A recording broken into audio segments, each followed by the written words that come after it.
Hello and welcome to taik18. I'm Mohammad Adnan, and in this video we are going to talk an interesting topic about this entire project, what I can say, because this actually helps not only for this particular project, it can also help you for other projects as well. And the good part here is you don't need to depend on someone else to share some data set files to you. You can generate on your own experience how the data you need with the help of this ChatGPT, VS Code, and Python script. So that we are going to discuss on this video here. So before I share my screen, I just request you to please subscribe to my channel and like this video so that it can reach to more people and most people can get benefit out of it. So now I logged in here to my ChatGPT. So I added a new chat here on this ChatGPT. So by the way, I'm using ChatGPT Plus here. So that I'm using 4.0 here. Even I think this can be achievable using the regular free version of the ChatGPT itself. So that's not an issue. So first of all, we need to set the context here, the prompt here, right? So I'll just give him about the context.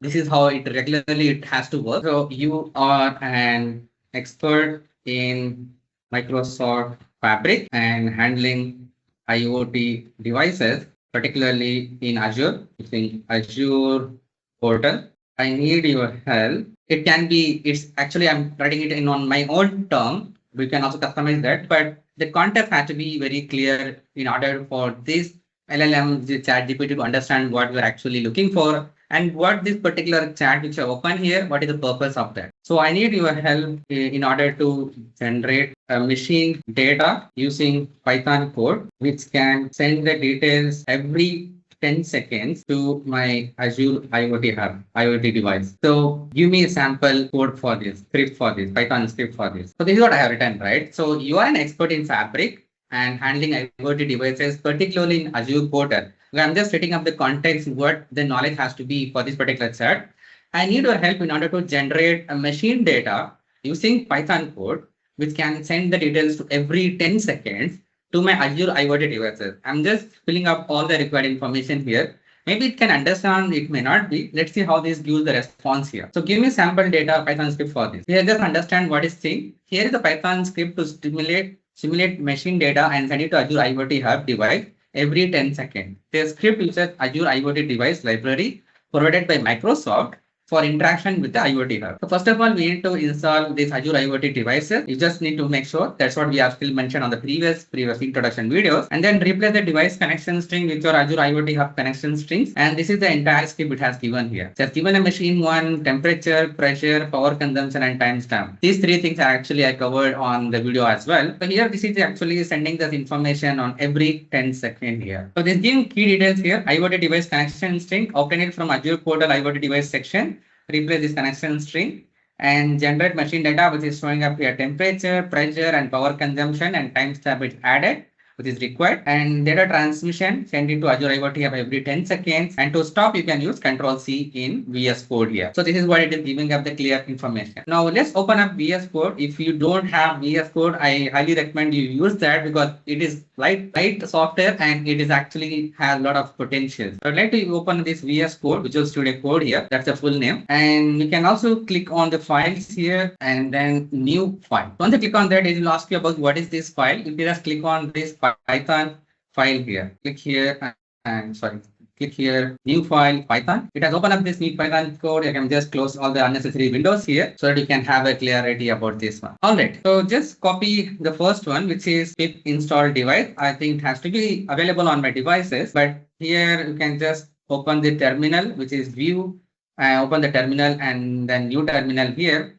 You can just click on the paste and hit enter. It's going to look for this information, whether it is available there or not. So it is already saying that satisfied, which means it is already available. But if you look into my Python script, the PPT, it is already given us here. If it is available, then you can just directly write this code, which is pip show Azure IoT devices.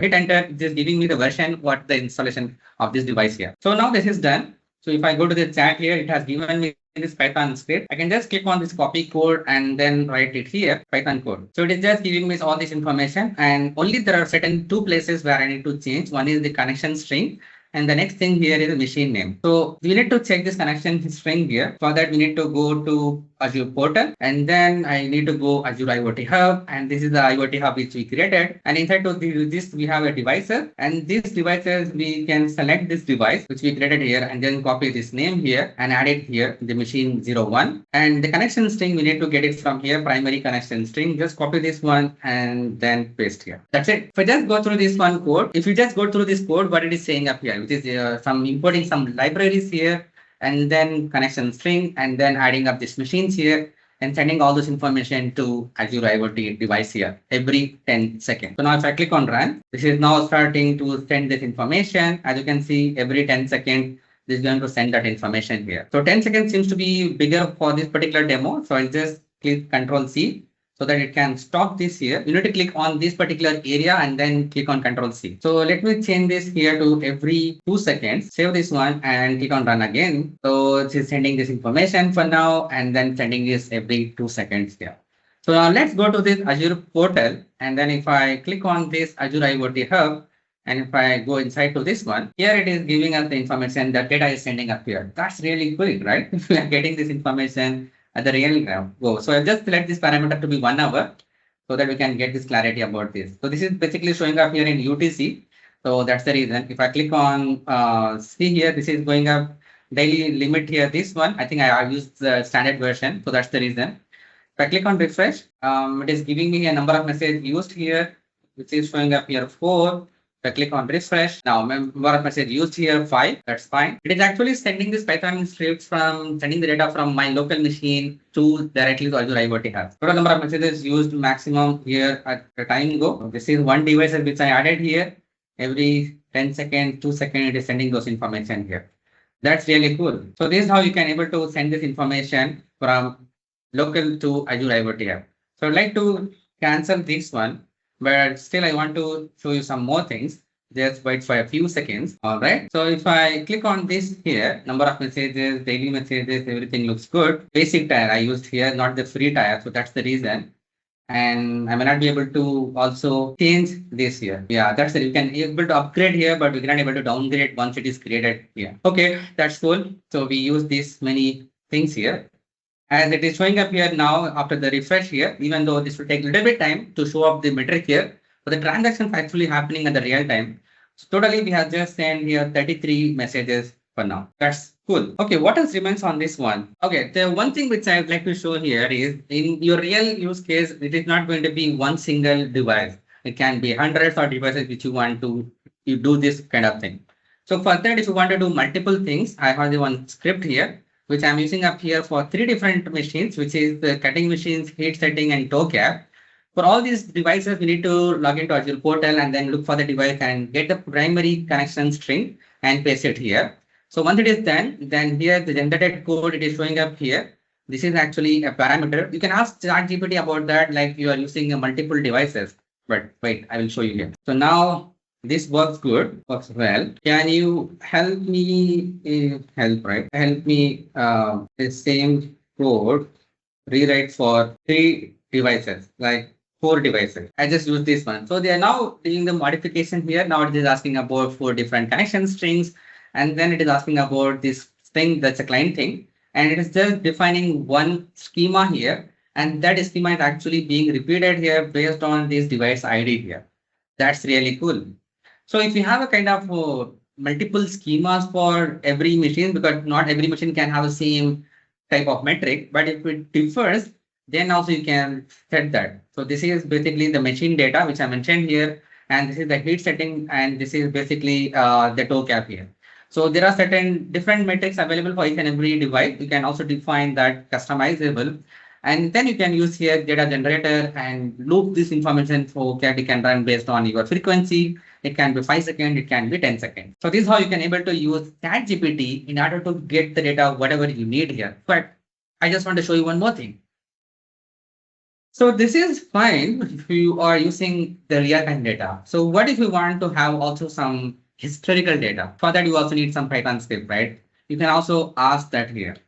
So this is good for real-time data. With this same schema, can you help me to write a Python code which can generate the data from 2024 January to 2024 January. I'm just giving you here only 1 month at a time because of time it will run. Generate data from January whole month in a CSV file as an output format. That's it. I'm just giving this information. So it is now generating a Python script so that it can load that information based on this information and then writing it back to the CSV file here.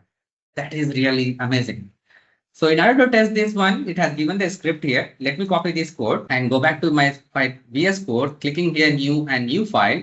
So I'm just using again here Python file, paste this code, no other changes, and then just save this file. This is YouTube demo and candidate history and click on save. So this is giving me name here historical machine data CSV and this giving here machine name device ID, which is just the device ID here. And what is remains here? Device ID is fine. And here giving a device. There are 4 devices this is mentioned here. So I can just rename this here.